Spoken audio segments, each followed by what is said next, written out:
पहले हरियाणा में कुरुक्षेत्र में एक युवा को, अभिमन्यु को 6 लोगों ने चक्रव्यूह में मारा था। 6 चक्रव्यूह में फंसाकर मारा था। चक्रव्यूह के अंदर डर होता है, हिंसा होती है, और अभिमन्यु को चक्रव्यूह में फंसाकर, ट्रैप कर 6 लोगों ने मारा। मैंने चक्रव्यूह के बारे में थोड़ी रिसर्च की और पता लगा कि चक्रव्यूह का एक दूसरा नाम होता है पद्मव्यूह, मतलब लोटस फॉर्मेशन। तो जो चक्रव्यूह होता है स्पीकर सर, वो लोटस के शेप में होता है, कमल के फूल के शेप में होता है। 21वीं सदी में सर एक नया चक्रव्यूह तैयार हुआ है। मानसून के बजट सत्र पर चर्चा के दौरान एक बार फिर राहुल गांधी ने सरकार पर जमकर प्रहार किया है। एक तरफ जब सरकार इस बजट को सर्वोन्मुखी और सर्वजन हिताय बता रही है, तब राहुल गांधी ने इसे ऐसा हलवा बताया है जिसे वे ही खा रहे हैं जिसने इसे बनाया। वे कहते हैं कि इससे किसी बेरोजगार, दलित, गरीब और किसानों को कुछ नहीं मिलने वाला। राहुल यह भी कहते हैं कि अग्निवीर पर बात करने वाली केंद्र सरकार ने बजट में अग्निवीरों की पेंशन का भी कोई प्रावधान नहीं रखा है। स्पीकर सर, वो भी लोटस की शेप में है सर, और उसका चिन्ह प्रधानमंत्री जी अपनी छाती पर लगा के चलते हैं। सर, जो अभिमन्यु के साथ किया गया था, जो अभिमन्यु को चक्रव्यूह में फंसाया गया था, वही हिंदुस्तान के साथ किया गया है। हिंदुस्तान के युवाओं के साथ, हिंदुस्तान के किसानों के साथ, हमारी माताओं बहनों के साथ, स्मॉल बिजनेसेस के साथ, मीडियम साइज बिजनेस के साथ। सर, अभिमन्यु को 6 लोगों ने मारा था।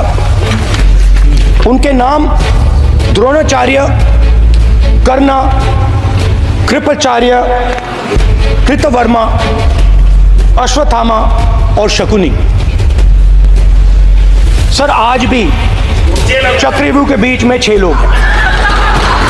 सर, चक्रव्यूह के बिल्कुल सेंटर में, चक्रव्यूह में हजारों लोग होते हैं सर, मगर उसके बिल्कुल सेंटर में 6 लोग कंट्रोल करते हैं। तो जैसे उस टाइम 6 लोग कंट्रोल करते थे, वैसे आज भी 6 लोग कंट्रोल कर रहे हैं। चक्रव्यूह को नरेंद्र मोदी जी, अमित शाह जी, मोहन भगवत जी, अजीत डोभाल जी, अंबानी और अदानी जी कंट्रोल कर रहे हैं। उधर पेरिस ओलंपिक में भारत को मिले पदक की खुशी आज संसद में भी गूंजी। संसद अध्यक्ष ओम बिरला ने जब भारत की शूटर बेटी मनु भाकर को संसद से बधाई दी, तब पूरा सदन तालियों की गड़गड़ाहट से गूंज उठा।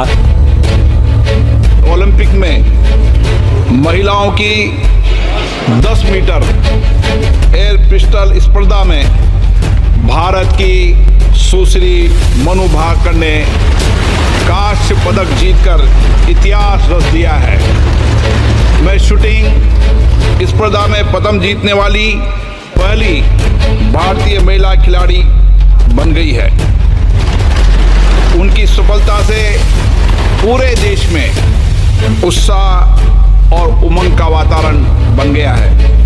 मैं इस सदन की ओर से, अपनी ओर से सुश्री मनु भाकर को उनकी शानदार उपलब्धि के लिए बधाई देता हूं।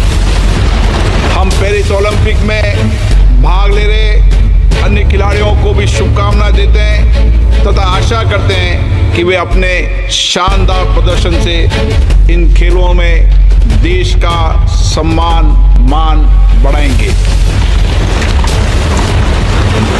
इस दौरान भारत की संसद से पेरिस ओलंपिक में मनु भाकर को देश का प्रणाम संदेश भी पहुंचाया गया। बता दें, इससे पहले भारत के राष्ट्रपति द्रौपदी मुर्मू और प्रधानमंत्री नरेंद्र मोदी ने भी मनु भाकर को बधाई देकर उनकी हौसला अफजाई की थी। पीएम ने मनु भाकर से फोन पर बात कर उन्हें शुभकामनाएं भी दी। मनु, नमस्ते, खूब अभिनंदन, आपको बहुत बहुत बधाई। बहुत बहुत शुक्रिया सर, आप कैसे हैं? मैं बहुत खुश। आप तो ये तुम्हारी सफलता की खबर सुनने के बाद और उत्साह और आनंद में हूँ। जी, अच्छा कर रहे हैं हमारे खिलाड़ी यहाँ पे अभी। आप स्वयं को वैसे पॉइंट 1 से आप सिल्वर आपका रह गया, जी, लेकिन उसके बावजूद भी आपने देश का नाम रोशन किया। आपको 2 प्रकार की क्रेडिट मिल रही है।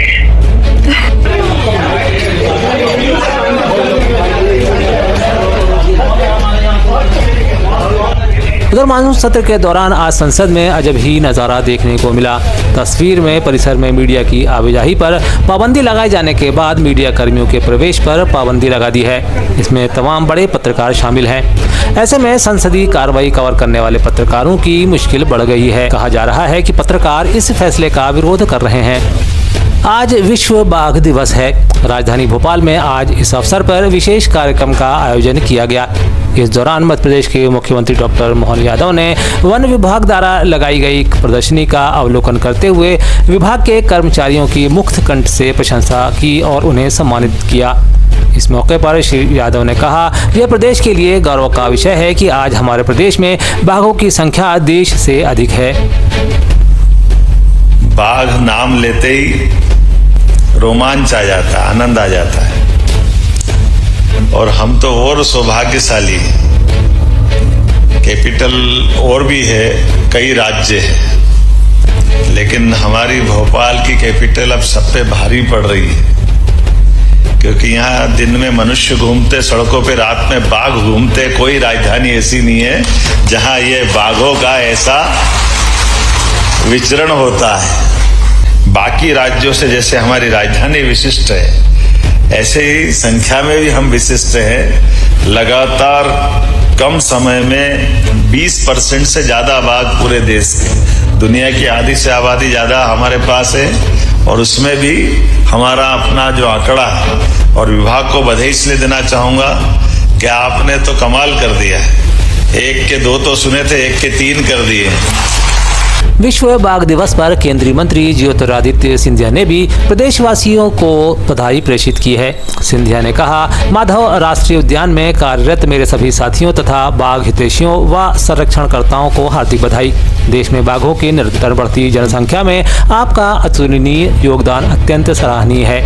यह हमारे इकोसिस्टम में सामंजस्य बनाए रखने में बहुत मददगार साबित हो रहा है। भविष्य हेतु शुभकामनाएं।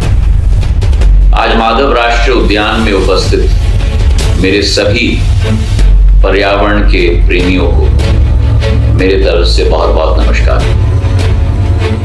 आज बाघ विश्व दिवस है और आज ये हमें स्मरण कराता है, जंगल का राजा कहलाने वाला हमारा बाघ, जो भारत का गर्व है और संपूर्ण विश्व में सबसे ज्यादा बाघों की संख्या अगर आज किसी देश में है तो वह भारत है। प्रधानमंत्री नरेंद्र मोदी जी के नेतृत्व में पर्यावरण का संरक्षण ये सरकार का लक्ष्य बन चुका है। मध्य प्रदेश कांग्रेस के दिग्गज नेता और पूर्व मंत्री रहे आरिफ अकील का आज निधन हो गया। 72 साल के आरिफ अकील का लंबे समय से बीमारी के बाद निधन हुआ। उन्हें रविवार शाम को सीने में दर्द की शिकायत के बाद अस्पताल में भर्ती कराया गया था। भोपाल उत्तर विधानसभा से लगातार अपनी जीत दर्ज कराने वाले कांग्रेस के दिग्गज आरिफ अकील ने सोमवार को अंतिम सांस ली।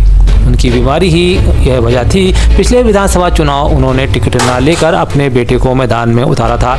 आरिफ अकील के निधन से प्रदेश की राजनीति में शोक की लहर है। विभिन्न पार्टियों के नेताओं ने उनके निधन पर शोक जताते हुए उनके प्रति अपनी संवेदनाएं प्रकट की हैं।